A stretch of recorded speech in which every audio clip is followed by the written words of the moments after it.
The Church of Numbers.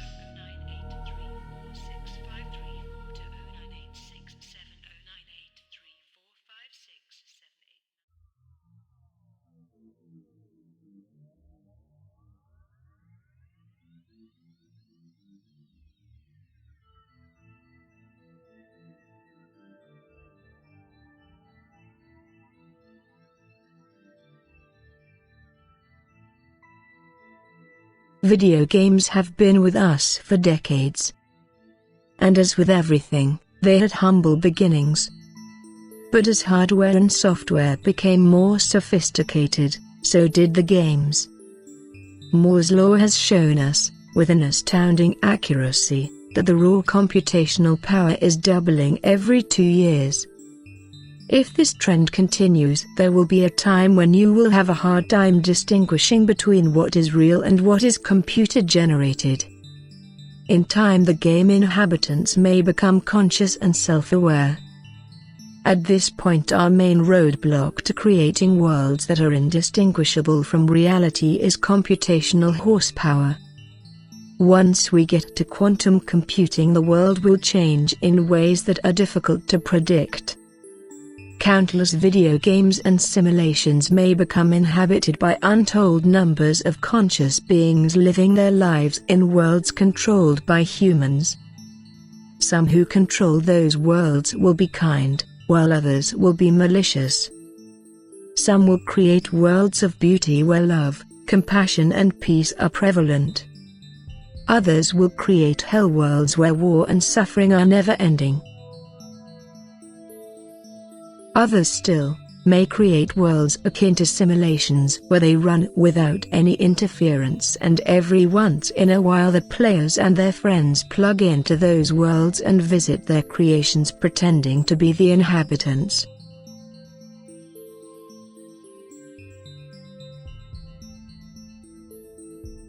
So, you have a quantum computer capable of computing a reality of your choosing. There, you either create, or allow the local rules and laws of physics to create an intelligent, self-aware life. Depending on the level of intelligence and scientific sophistication, this life would go on completely unaware of being computed, or that there is something else outside of their reality. And how do we define our reality?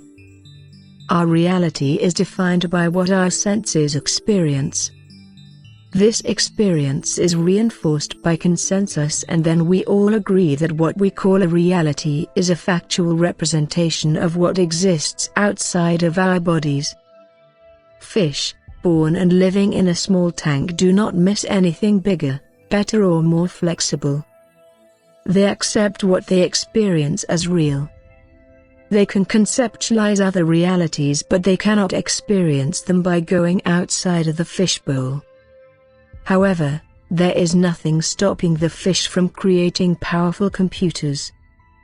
Once plugged in, they can enjoy long walks on the beach, flying, or they can become a cat for a day. And we are no different than the fish. We create games and become heroes or villains. We become creatures of fantasy. We experience medieval combat. We save damsels in distress, and we loot the treasure rooms of kings. And all this happens now, while our computational power is still in a relative state of infancy. Now imagine a persistent, living world filled with beings that are on many levels just like you. There is no secret that many video game players get attached to the characters they play. What if that brave knight slaying monsters was not controlled by you, but rather, he had his own mind, and to him the consequences of dying was not a trip to a save point, but an actual death?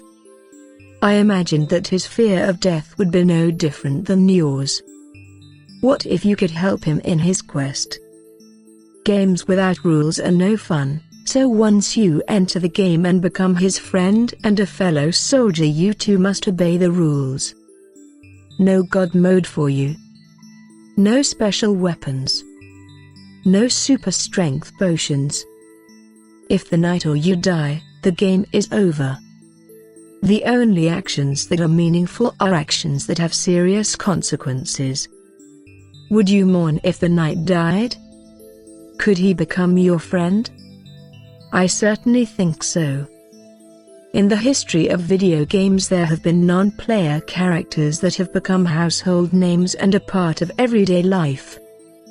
And these are just script-driven and voice-acted puppets. Stay a while and listen. Sounds familiar? What if you had the ability to reload the game a day before the knight died? Would you do it, and then, as his friend and fellow soldier, would you try to influence his decisions in such way as to increase his chances of survival? What if your soulmate was a video game character? How far would you go to protect them from harm or suffering? I am asking all these questions because I want you to think about those possibilities. For many of the people watching this video right now, those questions will become real choices that they may have to make one day. If technology is not slowed down, destroyed by global cataclysms, or foolish actions of our fellow human beings, those days will come. So, ask yourself, will you be a benevolent God, or an evil, sadistic one?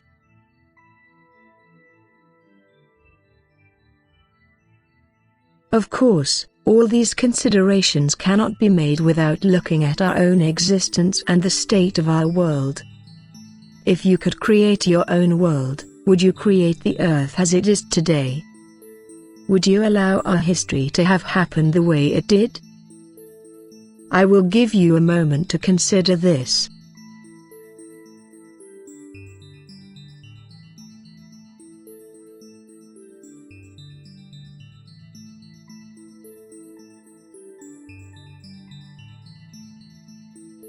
Many believe that a loving, benevolent God has created the universe, the earth and us. If one can ascertain information about an artist by looking at his art, then sadly, the creator of our planet and us is not nearly as loving and kind as I would have been to my creations. Please understand, I'm not trying to make a case for or against a God. That, I am afraid, is beyond the scope of this video. All that I am saying here is that our world is a volatile place, and this is not what I would have chosen to do. However, one must consider this. Imagine the Earth 1,000 years in the future. You have unlimited sustenance, no wars, no conflicts. Renewable, unlimited power, and nearly unlimited computational resources. What if you can live 500 years, or more, and you do not have to work? No one has to work anymore. All your needs are taken care of by robots. What do you do with your time? Since you do not have to work, eventually, you would yearn for something different, extreme yet safe to do. The word here is novelty. It would make sense that you would enter computer games, which would of course, be no longer distinguishable from your real world. There you could safely travel, ski, scuba dive and play all kinds of diverse games. Those worlds would be filled with oblivious inhabitants. Having them would legitimize your experience. It would also make sense that you would treat them with an implied respect for a conscious, self-aware being. Vast majority of us treat animals with respect.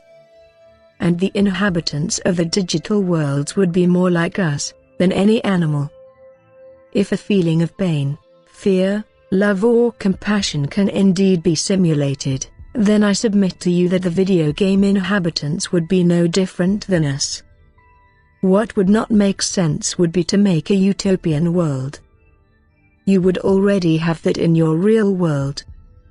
You would want to see hate and suffering. You would want to experience wars and fear.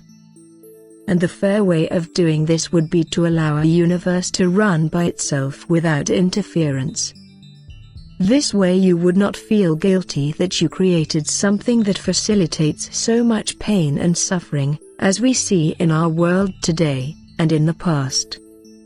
You can simply say, they are doing it to themselves, and I just go there to visit and play. So, with all this said, I would like for you to think about what kind of a world you would create, and what kind of life you would like to interact with.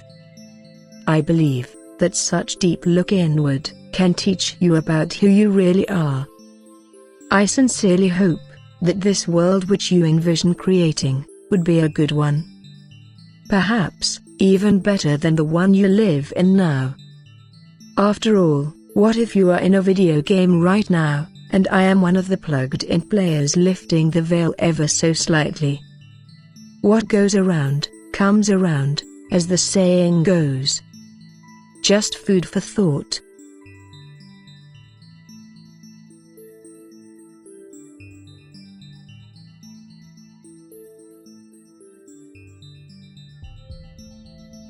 Be well.